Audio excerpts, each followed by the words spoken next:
Here we will write a program to find area and perimeter of a square using abstract class and abstract method. So in comment line we will write, since we are going to use abstract class and abstract method, first we will import the abstract module. So from ABC, import ABC, comma abstract method. Then we will define class which inherits abstract class.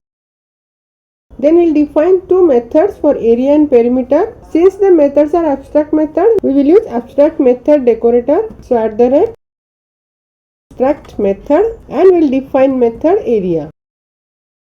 Since the method is abstract, we are not going to write any code for this. So we will use pass statement.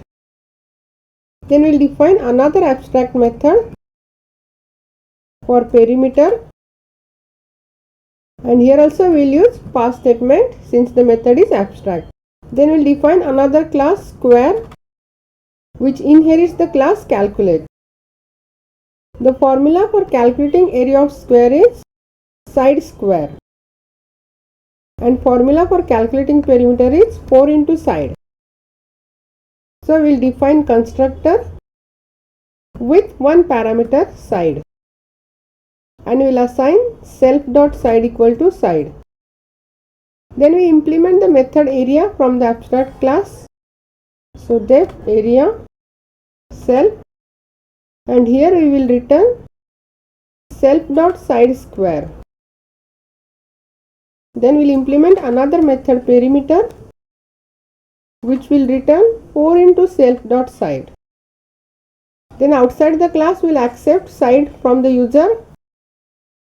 So side equal to int input enter side of square, and we will create object for the class square. So s equal to square, and we will pass side as a constructor parameter, and we will print area and perimeter of a square.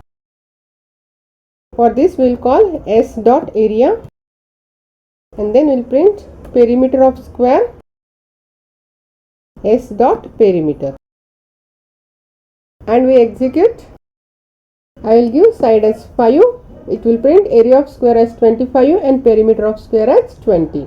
Here we have defined abstract class calculate and two abstract methods area and perimeter. And then for the class square we have inherited the abstract class calculate, and we have implemented two methods area and perimeter from the abstract class.